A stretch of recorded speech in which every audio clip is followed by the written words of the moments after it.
thank the entire panel. The whole point of bringing this diverse group together was to really to give us kind of a foundation, a common foundation for us all to then continue the conversation as reflected in the rest of the agenda. So thank you all. Appreciate your perspective and you're taking the time to come share today. Thank you. As they're leaving, if Finance has any comments?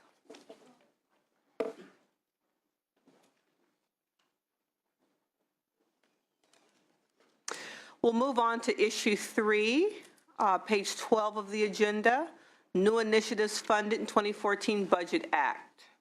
And once again, this is oversight. We'll start with the department and ask that you respond to some of the specific questions outlined in the agenda, please. Thanks again to the panel.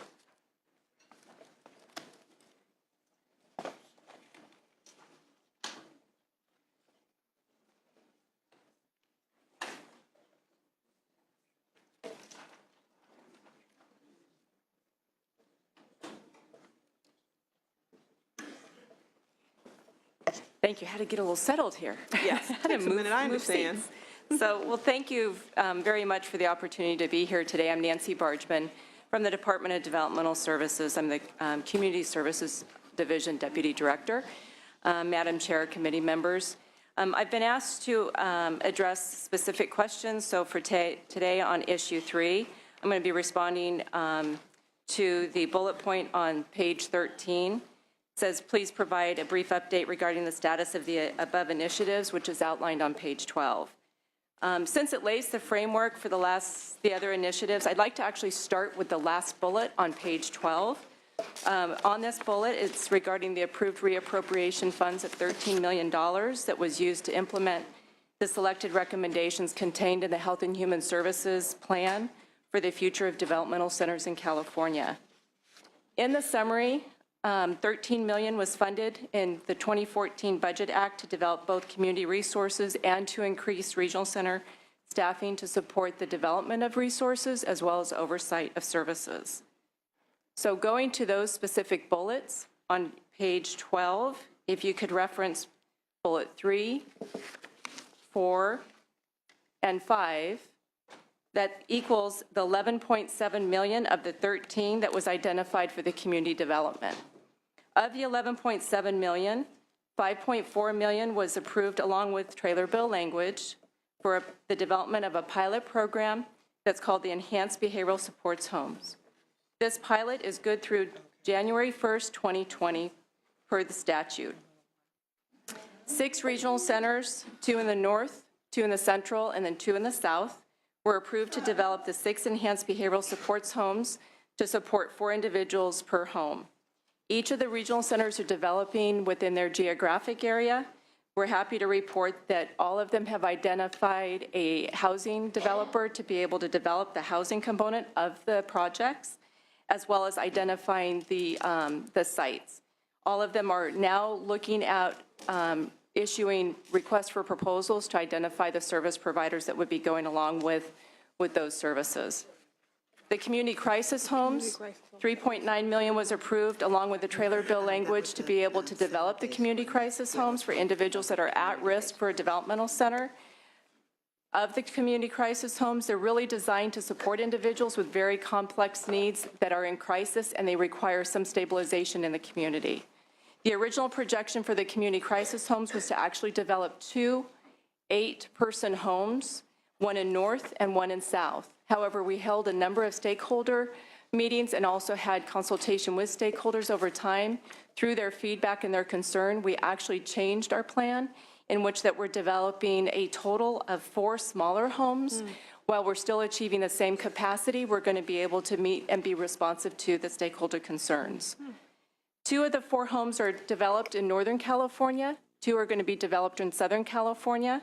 North Bay Regional Center is identified as a regional center that's developing for Northern, Inland Regional Center for Southern. Now, mind you, although the regional centers are identified as the lead regional center for development, the resources will be available for all regional center and consumers in the respective geographic areas. In particular, this project was identified as a need for the residential component. However, we started recognizing that there was a need, and again, by stakeholder feedback, that we really need to take a look at how are we going to support the transitioning into the homes, as well as transitioning out from the homes to a community setting. And in regards to that, what we did was we identified the need to develop a crisis component of a transition team that will provide that added support. To that end, we've agreed and we provided approval to San Andreas Regional Center to be the lead regional center to develop this component in Northern California, and East LA Regional Center to provide this component in Southern California. The statute for the Enhanced Behavioral Supports Homes and the Community Crisis Homes gave the department authority to develop emergency regulations. We've been working in consultation with stakeholders as well as the Department of Social Services on those regulations.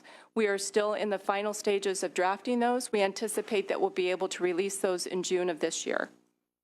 Moving on to the next item as far as the development of 2 transition homes, as well as the adult residential facility for persons with special health care needs. And for ease of reference, I'm going to go ahead and use the referencing as 962 homes, which many people are very familiar with.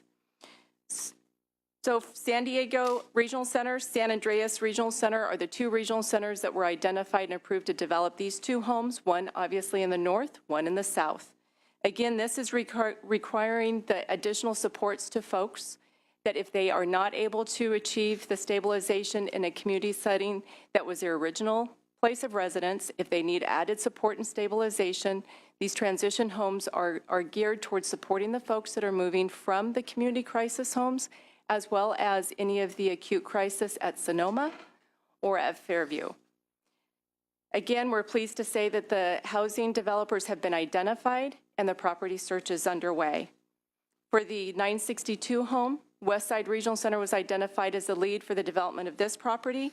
Again, they have identified the housing developer and they are in search of properties. So moving on to then the next bullet, the last bullet, which is regarding the staffing, again on page 12. 1.2 million was approved for increasing the regional center staffing to provide extra support to assist them in their development efforts, as well as oversight. We were able to support and be able to provide the additional support for these services with the 1.2 million. All funds have been allocated to regional centers for these efforts. And as for quality assurance, resource development, board certified behavior analyst, nurses to support the individuals with the complex needs and provide the oversight because of the complexities and the special needs of the 962 homes, as well as the enhanced case management to ensure that we can have lower caseloads for individuals who have transitioned from the developmental centers to have a 1:45 caseload ratio for a second year as opposed to just the first year.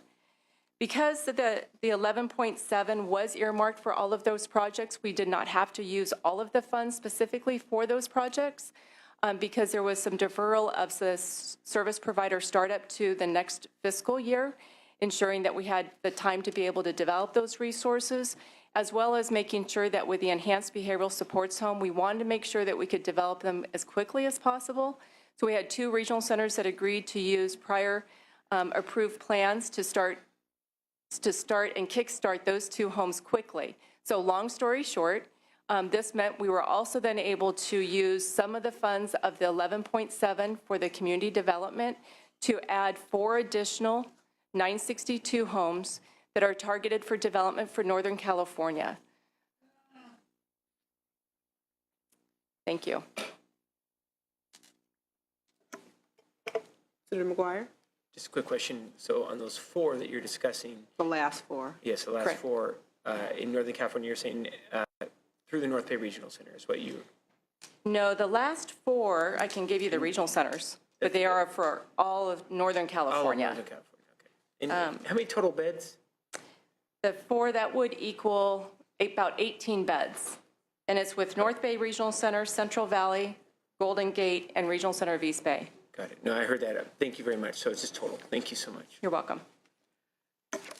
So my question, as I look at bullets 4 and 5, and then the last one you added, when we were considering transitional homes and the community crisis homes, and this is the overview of this proposed, of the funded Budget Act of 2014. Correct. Given the overall need, is this what we can expect annually, that the uptake, if you will be fewer than a dozen homes at a time. You see what I'm trying to get at? I think, let me see if I can answer it and Okay. answers your question. All right. So the funds, the 13 million that were the reappropriated funds that we were able to access from unused prior year funds, it allowed us to add that to our current funds for CPP. Okay. So we already had the 67 million that was available to us for development and placement cost, assessment cost. So normally our startup funds within the 67 million is approximately 22 million for startup to develop the community.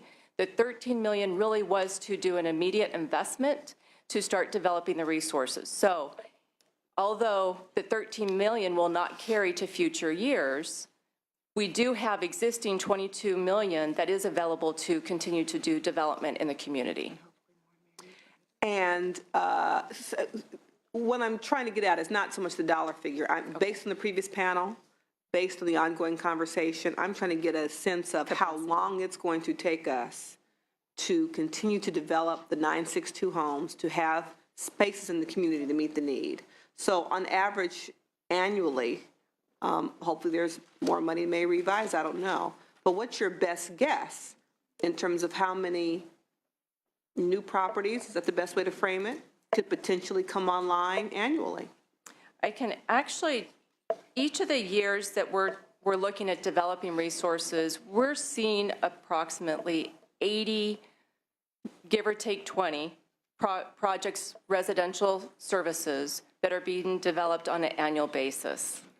Now, not all of those projects are specifically designed for individuals moving from a developmental center. Part of the capacity is then also for the community need. Right. Okay. I just wanted to kind of get a sense of the universe. Correct. Senator McGuire. Thank you. I was just going to piggyback on that, Chairwoman. Thank you so much. And I think that's just on the issue of putting a specific time frame, 2 years, maybe 3 years, or saying today, it's going to be 2019.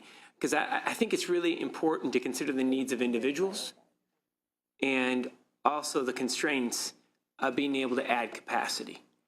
And if it's going to actually be in the community in which, frankly, if we're specifically talking about developmental centers in that transition, are they going to be specifically within the community in which that developmental center currently is now, or within the region? So,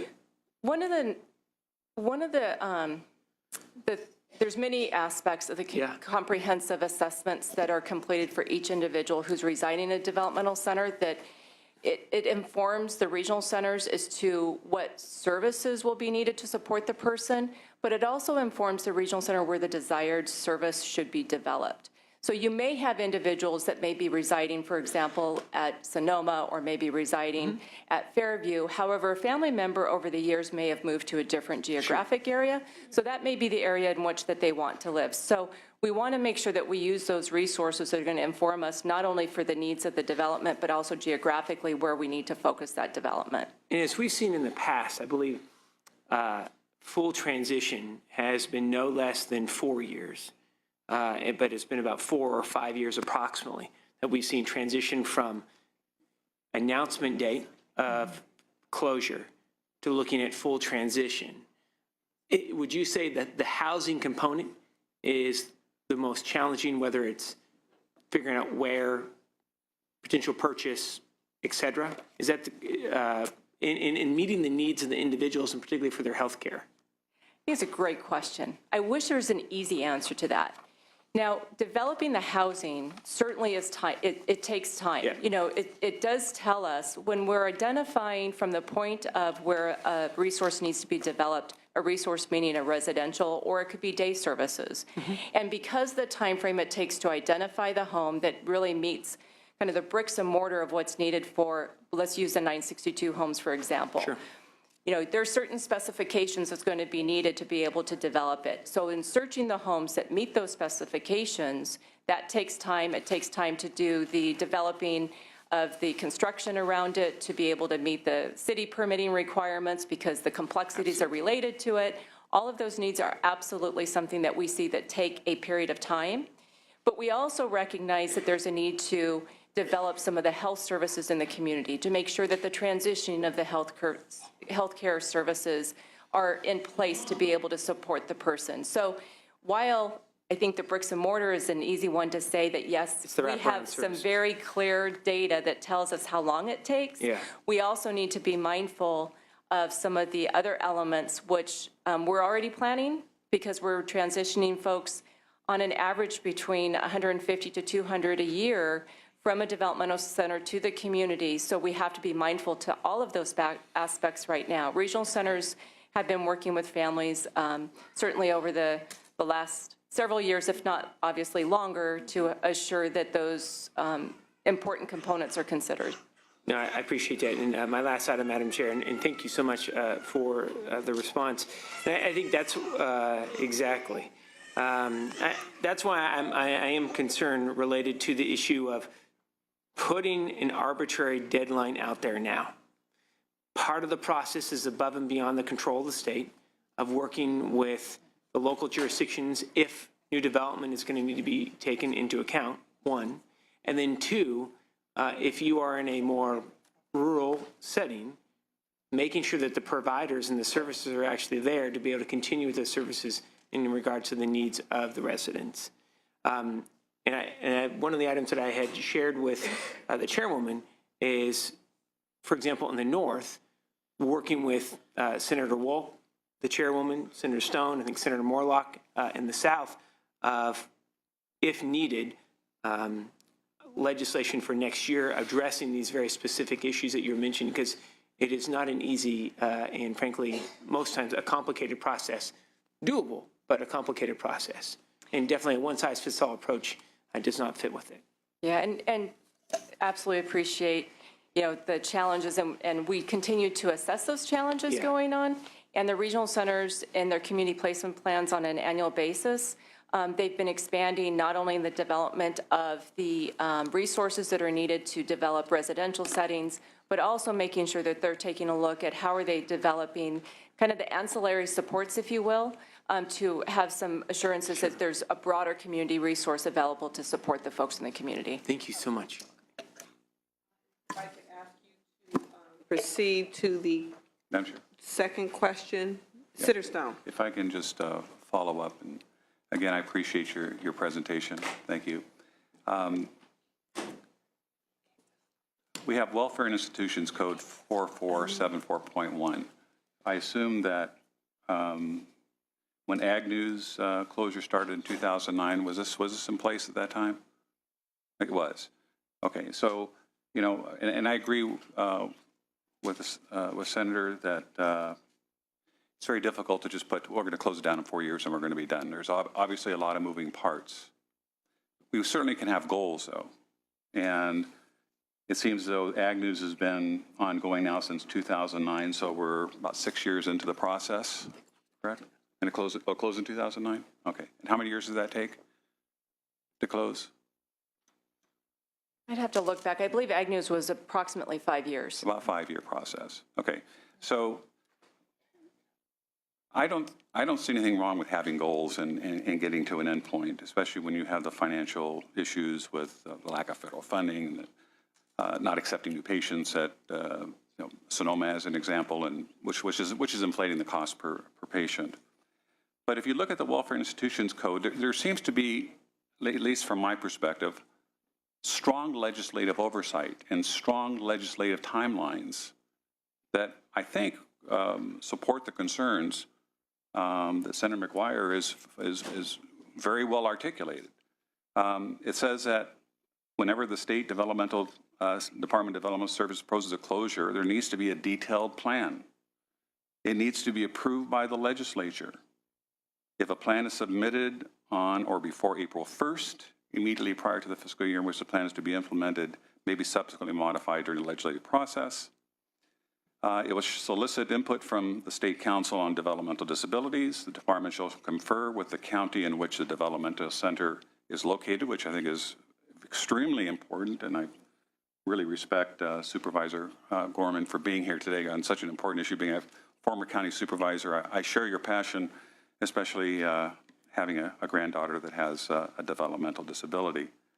But going further on, the department shall hold at least one public hearing in the community in which the developmental center is located with public comment from that hearing being summarized in the plan. The plan will be submitted again to the legislature, a description of the land and the buildings being affected, existing lease arrangements, the impact on residents and their families, alternative placements for residents, making sure that we have appropriate facilities for these severely disabled individuals. And I strongly relate and empathize with the families. I saw you at the hearing for 638 and 639 and pledged to you that I was going to come visit you. And I'd also like to get down to Fairview and visit the folks down there as well. The impact on the regional centers, which is important, where the services are going to be obtained, the potential job opportunities, certainly for the employees that work at those facilities. I see them being strongly absorbed at many of these 962 homes that we're building. I don't think it's going to be a matter of finding a place for them as we phase this possibly in, and the fiscal impact of the closure and the time frame in which the closure can be accomplished. So it seems to me, correct me if I'm wrong, that there is already strong legislative oversight to ensure that there is an important transition, and I agree wholeheartedly with my colleague from Northern California that the patient comes first. Absolutely. But I think it's been well demonstrated by one of the speakers that talks about the services that are in the community, that the argument was being made that these patients, these people, have demonstrable severe developmental disabilities. As an example, she mentioned cerebral palsy, 427 in developmental centers in the state that are remaining, and 35,295 have been successfully placed in the community. Autism, 198, 76, almost 77,000 people. So, and I assume that there's been lessons that have been learned with the closure of Agnews and now with the closure of Lanterman's. And maybe you can comment on what have you learned from Agnews and Lanterman's that will enable us to embark on a process of ensuring that these most severely developmentally disabled people, these are people, get the appropriate services that they're getting in the developmental centers that exist today. And would you agree that the severity of the disabilities that we see in the two facilities that we've been talking about, that you would see commensurate disabilities in the Agnews and Lanterman facility that have now been closed?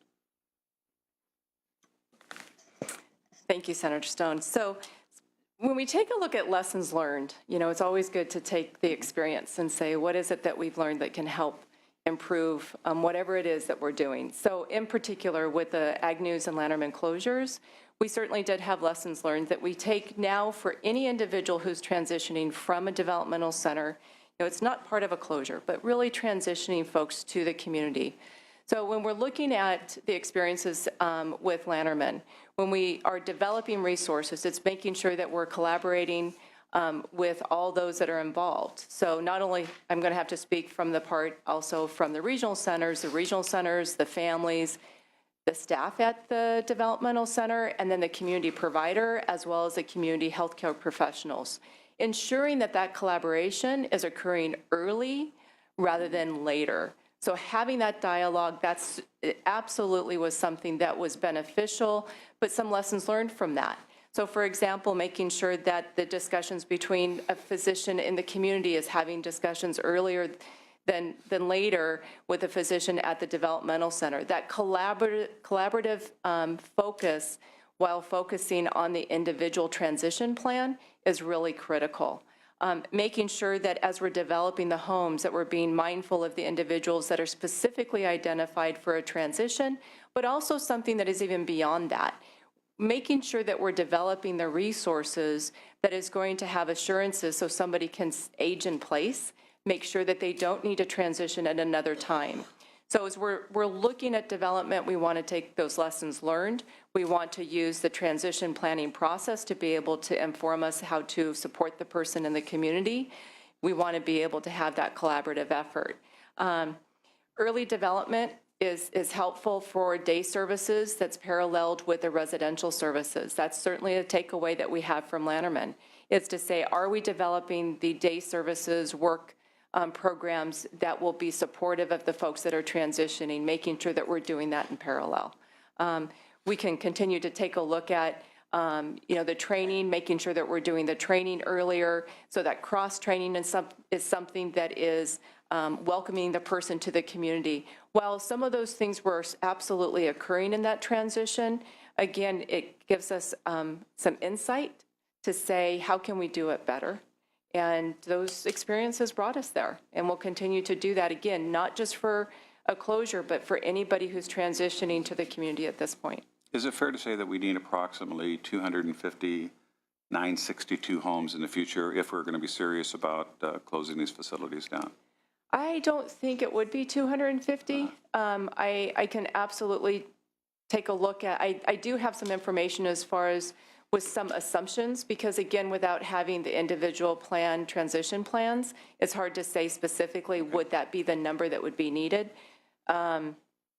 But I can provide you that data based on the comprehensive assessments that we have to date, and based on some of the needs that have been identified, we can have some assumptions of the types of homes that need to be developed.